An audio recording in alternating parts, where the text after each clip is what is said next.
Assalamualaikum warahmatullahi wabarakatuh. Saya Adin Setir Ayu Masari, NPM 19.373 dari kelas H, mata kuliah Hukum Ekonomi Syariah. Saya di sini akan menjelaskan materi saya yang berjudul Tinjauan Yuridis mengenai ruang lingkup reksadana syariah. Yang pertama, pendahuluan. Perkembangan pasar keuangan negara maju semakin modern peradaban ekonomi di suatu masyarakat. Semakin membesar pula peran pasar modal yang dibarengi dengan semakin mengecilnya peran perbankan komersial di dalam pengaturan dana ke sektor produktif. Keberadaan reksadana membuktikan bahwa pasar modal bukan hanya monopoli orang kalangan atas saja, melainkan reksadana merupakan solusi bagi para pemodal kecil yang ingin ikut serta dalam pasar modal. Reksadana merupakan unsur penting dalam pasar modal. Lewat reksadana, masyarakat kelas menengah bawah pun bisa menikmati keuntungan dari saham perusahaan tersebut. Dengan sedikit uang investor bisa menikmati keuntungan dari saham dan instrumen investasi lainnya. Dan akan semakin banyak pula kesempatan bagi masyarakat yang akan berpartisipasi. Dapat dikatakan bahwa reksadana adalah tiang strategi pasar modal di Indonesia. Reksadana merupakan wadah untuk menghimpun dana masyarakat pemodal yang dapat mengurangi peranan modal asing. Perbedaan yang mendasar antara reksadana syariah dengan reksadana konvensional adalah reksadana syariah menginvestasikan dana yang telah terkumpul ke saham yang terdaftar di JII, obligasi syariah, dan instrumen keuangan syariah lainnya untuk dibentuk sebagai portofolio syariah. Prinsip syariah di reksadana digunakan dalam bentuk akad antara pemilik modal dengan manajer investasi, pemilihan dan pelaksanaan transaksi investasi, dan dalam penentuan pembagian hasil. Metode penelitian. Jenis penelitian ini adalah penelitian hukum normatif dan bersifat deskriptif dengan pendekatan yuridis normatif. Penelitian ini mengacu kepada undang-undang dan mendeskripsikan secara sistematis, faktual, dan akurat terhadap suatu keadaan yang menjadi objek penelitian dengan mendasarkan penelitian pada ketentuan hukum normatif. Materi yang saya akan sampaikan yang pertama yaitu mengenai peranan reksadana syariah dalam peningkatan investasi di Indonesia. Mekanisme kerja yang dilaksanakan dalam investasi di reksadana syariah berisi akad muamalat yang diperbolehkan dalam Islam. Akad muamalat yang terjadi dalam reksadana syariah adalah akad wakalah dan mudharabah. Akad wakalah terjadi antara manajer investasi dengan investor, di mana investor mewakilkan dananya kepada manajer investasi untuk diinvestasikan kembali ke dalam portofolio yang sesuai dengan syariah. Dan akad mudharabah terjadi antara manajer investasi dengan pengguna investasi serta pembagian hasil dilakukan juga menggunakan akad mudharabah di mana keuntungan yang diperoleh dari hasil pengelolaan dana tersebut dibagi di antara kedua belah pihak sesuai dengan proporsi yang disepakati oleh kedua belah pihak.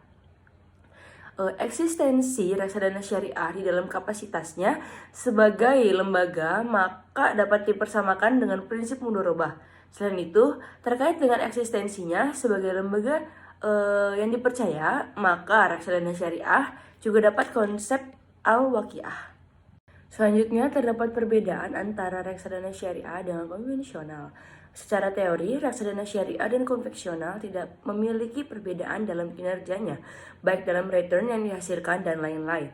Tetapi, secara data berdasarkan krisis ekonomi, terdapat perbedaan antara reksadana syariah dengan konvensional.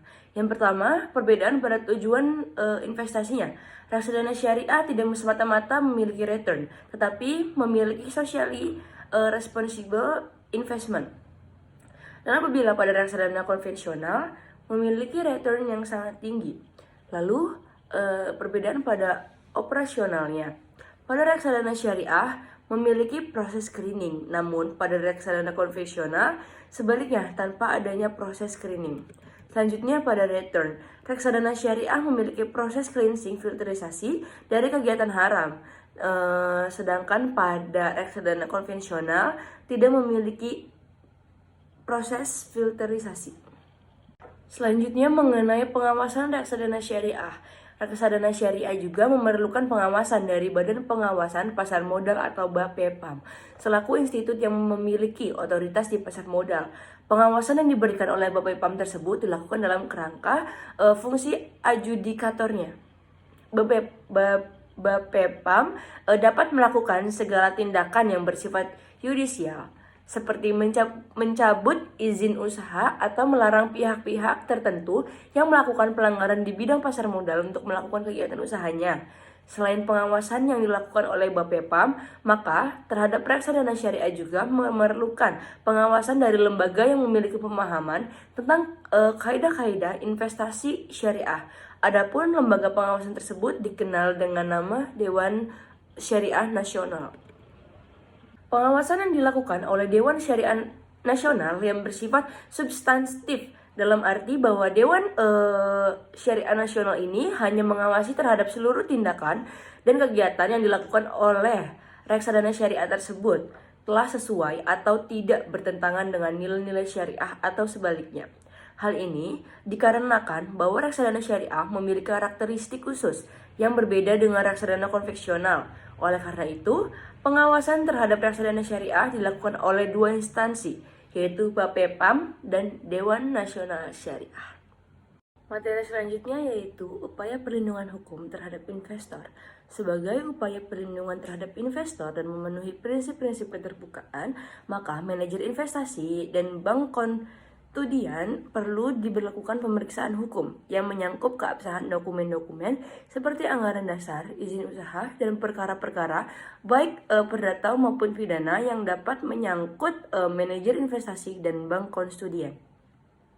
Hasil pemeriksaan hukum tersebut akan dijadikan dasar untuk memberikan pendapat hukum tentang kondisi manajer investasi dan bank konstudian dapat bertindak sesuai dengan fungsinya masing-masing untuk menjamin kepentingan unit penyertaan.